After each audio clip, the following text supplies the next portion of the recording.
예? 안녕하세요. 생리학 A 4조 발표를 맡은 성동준입니다. 저희 조는 김동현, 김성수, 김예리, 박승준, 송동준, 용채현, 이승준, 이서연 학생이 모두 참여해서 발표 자료를 제작하고 발표를 하게 되었습니다. 그럼 발표를 시작하겠습니다. 우선 목차를 보겠습니다. 먼저 일렉트로카디오그램에 대한 소개를 하고 그 다음에 저희가 직접 측정하고 했던 결과를 분석을 한 다음에 마지막으로 디스커션을 한 내용을 발표하도록 하겠습니다. 먼저 일렉트로카디오그램에 대한 소개를 하겠습니다. 심전도는 영어로 일렉트로카디오그램, 줄여서 ECG라고 하고 알파벳 C 대신 K를 사용하는 독일에서는 EKG라고도 합니다. 심전도는 심장이 수축하고 이완할 때 발생하는 이온의 흐름에 따른 전이차를 외부에서 관찰하기 위해 고안된 것으로 심장 박동의 비율과 일정함, 심장 크기와 위치, 손상 여부, 심장을 조절하는 장치나 약의 효과 등을 측정하기 위해서 쓰는 장치라고 할 수 있습니다. ECG는 기본적으로 두 지점의 전이차를 비교해서 측정을 하는데요. 내부가 아닌 외부에서 측정을 하기 때문에 인트라가 아니라 익스트라셀룰러 레코딩 방식이라고 할 수 있습니다. 그래프는 탈분극의 경우 전압이 상승했다가 다시 감소하고 재분극의 경우 일반적으로 전압이 감소했다가 다시 상승하는 양상을 보입니다. 여기서 알 수 있는 특이점은 심장이 탈분극과 재분극의 방향이라는 점인데요. 심전도에서 재분극은 일반적인 방향과 달리 전압이 증가했다가 감소하는 양상을 가집니다. 여기 이 두 그래프는 심장의 전이차를 각각 인트라셀룰러 레코딩과 익스트라셀룰러 레코딩으로, 즉 저희가 심전도를 측정하는 방식으로 측정했을 때 그려지는 그래프입니다. 위에 있는 그래프는 세포 안과 밖의 차이를 측정하기 때문에 소듐 채널로 최초 탈분극, 디폴라리제이션이 발생했을 때 그래프의 경사가 급격하게 증가하고 이후 포타슘 채널과 칼슘 채널이 모두 열려 전극차가 일정하게 유지되는 고원기의 모양을 가진다는 점을 볼 수 있습니다. 그 이후 추가적인 포타슘 채널이 열려 재분극, 리폴라리제이션이 발생하면서 그래프의 모양이 급격하게 경사가 떨어진다는 점을 볼 수 있습니다. 대부분의 휴지 전이보다 위의 지점에서만 그래프의 모양에 변화가 있는 인트라셀룰러 레코딩과는 다르게 세포 밖에서만 측정하기 때문에 휴지 전이 위아래로 그래프의 모양이 가파르게 변하는 양상을 보입니다. 익스트라셀룰러 레코딩의 그래프에 대한 분석은 뒷슬라이드에서 더 설명하도록 하겠습니다. 심전도는 3차원 구조물인 심장에서 일어나는 전기적 흥분성을 이제 2차원으로 투영해서 관찰하는 것이기 때문에 정확한 분석을 위해서 다양한 각도에서 측정을 해야 합니다. 단극을 통해 유도하는 방법과 쌍극을 통해 유도하는 방법이 있는데요. 단극 유도법에는 V1부터 V6까지 6개의 리드를 이용해서 심장 앞을 측정하는 방법과 AVR, AVL, AVF의 3가지 리드를 사용하는 증폭 유도법이 있습니다. 쌍극 유도법은 리드 1, 2, 3를 이용하는 표준 사지 유도법이 있습니다. 슬라이드에 있는 12개의 그래프는 각 방법으로 심전도를 측정했을 때 얻을 수 있는 결과물로 좌측에서부터 표준 사지 유도법, 증폭 유도법, 심장 앞 흉부 유도법을 통해 나오는 그래프들입니다. 사지 유도법은 한 유도의 변화만 측정할 경우 단극 유도법을, 두 유도 부위의 변화 방향을 측정할 경우 쌍극 유도법을 사용합니다. 유도 부착 부위는 오른쪽 팔목, 왼쪽 팔목, 왼쪽 발목, 오른쪽 발목입니다. 여기서 오른쪽 발목은 유도에 관여하지 않는 유도 접지로서 부착을 합니다. 두 발목 중 왼쪽을 측정한 이유는 심장이 왼쪽에 있기 때문이고요. 저희가 오른다리에도 리드를 부착한 이유는 정상 구간을 확인할 수 있는 대조군을 만들기 위해서였습니다. 이제 단극 유도법 중 증폭사지 유도법에 대해 설명하겠습니다. 증폭사지 유도법은 AVR, AVL, AVF 리드를 사용하는데 여기서 알파벳 A는 어규먼티드, 즉 증폭이라는 뜻으로 신호가 약해 전이를 50% 증폭했다는 뜻입니다. 삼각형의 두 정점을 삼각형의 중심과 잇고 이 중심과 나머지 한 정점의 전이차를 측정하는 방법으로 AVR은 오른쪽 팔목이 플러스 나머지가 마이너스, AVL은 왼쪽 팔목이 플러스 나머지가 마이너스, AVF는 왼쪽 발목이 플러스 나머지가 마이너스로 측정됩니다. 표준사지 유도법은 리드 1, 2, 3를 이용해 측정하는 방법으로 두 전극 사이의 상대적인 전압차를 절대치로 기록하는 양극 유도법입니다. 이는 아인트호벤의 삼각형을 통해 이해할 수 있습니다. AV에서 흐르는 자극의 방향이 아래 방향이기 때문에 리드 2가 해석이 중요합니다. 리드 2는 전류가 자연스럽게 흐르는 방향이기에 무조건 모든 전기축의 기준이 되고 리드 1과 리드 3의 합벡터입니다. 이 그림은 증폭사지 유도법과 표준사지 유도법에서 부착된 리드에 따른 그래프의 모양을 나타낸 그림입니다. 벡터의 방향과 그래프의 모양 차이까지 비교하기 쉽게 나타나 있습니다. 다음으로 흉부 유도법에 대해 설명하도록 하겠습니다. V1부터 V6를 입시적으로 붙여서 측정하는 방법인데요.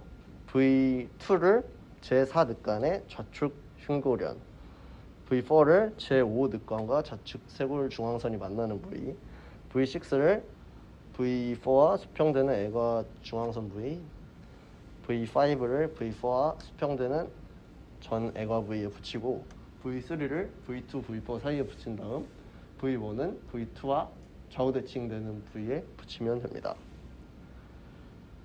한 유도의 변화만 측정하기 때문에 단극 유도법이라고 할 수 있습니다. 위 그래프는 ECG를 측정했을 때 얻는 대표적인 그래프입니다. P웨이브는 심방에서 탈분극이 일어났을 때 심방이 수축해서 탈분극이 일어나서 수축했을 때 나타나는 그래프고, QRS 웨이브는 P웨이브 0.16초 뒤에 심실에서 탈분극이 일어나 수축하였을 때 나타나는 그래프의 모양입니다. 심방의 혈액은 심방 수축 전 80%가 직접 심실로 흘러들어가고 나머지 20%는 심방이 수축할 때 들어갑니다. PR 인터벌은 보통 0.12초에서 0.22초, QRS 듀레이션은 0.12초 미만으로 걸립니다.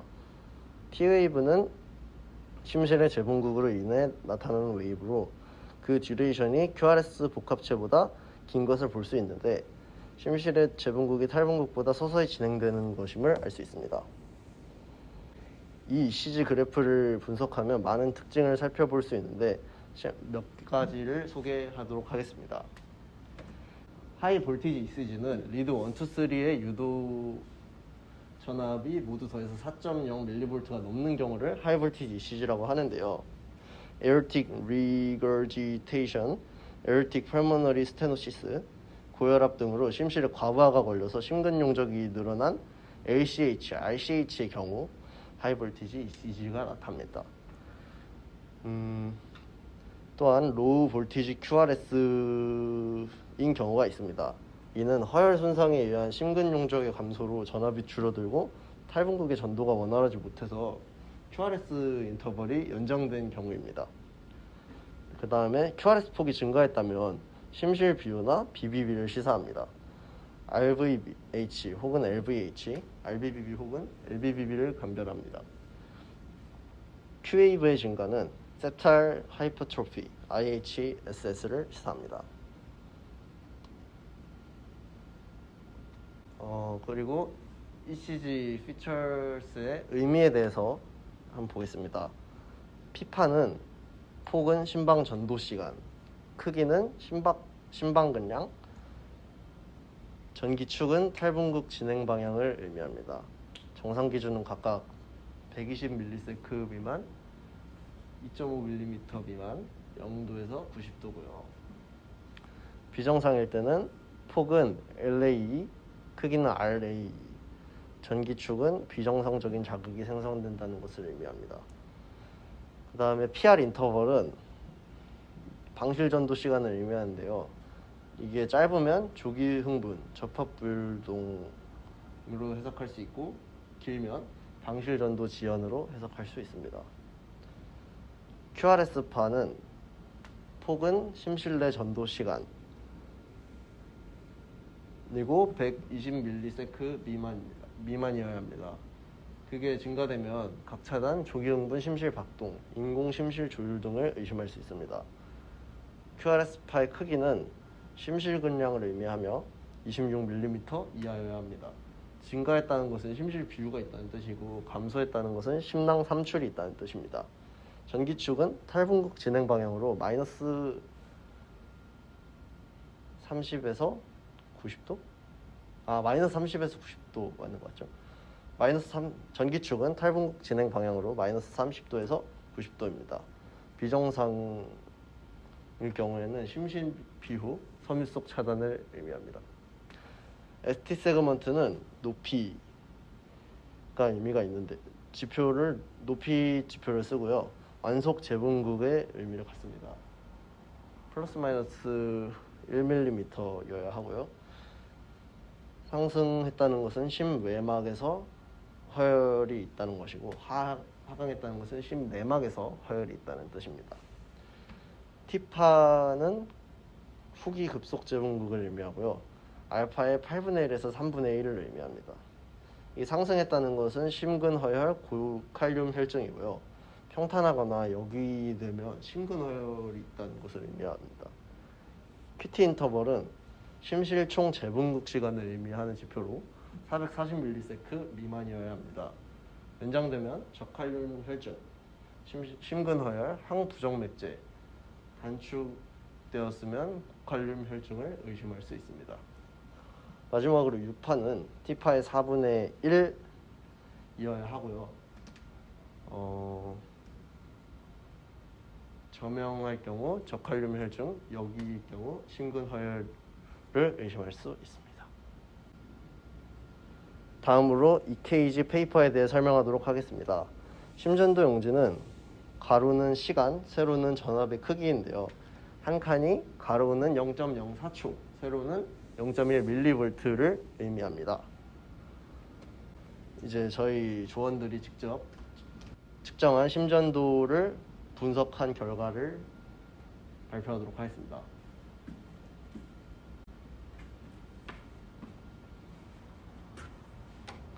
이제 저희 조원들의 일렉트로카디오그램 분석 결과에 대해 발표하도록 하겠습니다. 분석 결과를 보기 전에 ECG 리드 2의 정상 수치를 보고 가겠습니다. 우선 리듬은 60에서 100bpm 사이가 되어야 하고요.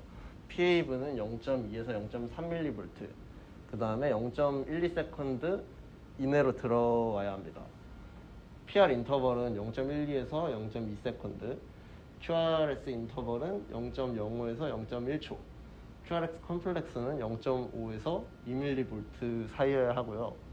QRS 듀레이션은 0.06에서 0.1초, ST 세그먼트는 0.09에서 0.16초, T웨이브는 0.5mV 이하, 그리고 QT 인터벌은 0.2에서 0.4초 사이여야 합니다.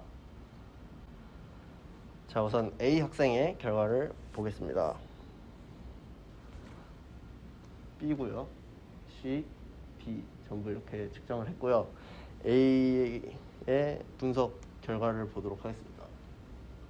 ST 세그먼트, T웨이브 듀레이션, QT 인터벌 외에는 다 정상 범위에 들어왔다는 것을 알 수 있죠. 다음 B 학생입니다. 얘는 전부 정상 수치 안에 들어왔습니다. C 학생인데요. ST 세그먼트, T웨이브 듀레이션, QT 인터벌만 차이가 나는 것을 볼 수 있습니다. T 학생은 모두 정상입니다. 우선 A 학생의 이제 심장의 평균 벡터를 저희가 프로그램을 통해서 구해봤습니다. 이렇게 리드를 해보면 리드 1이 0.8, 리드 2가 0.15, 리드 3가 0.6mV이기 때문에 55.3도가 나왔고요. B 학생은 0.32, 1.18, 0.6이기 때문에 76.6도가 나왔습니다. C 학생은 0.65, 1.35, 0.85이기 때문에 66.18이 나왔고요. D 학생은 0.8, 1.04, 0.7이기 때문에 54도가 나왔습니다. 자, 전부 이렇게 리드 2와 거의 비슷한 방향이라는 사실도 알 수 있을 것 같습니다. 마지막으로 저희 조가 측정 결과에 대해서 디스커션한 내용을 발표하도록 하겠습니다.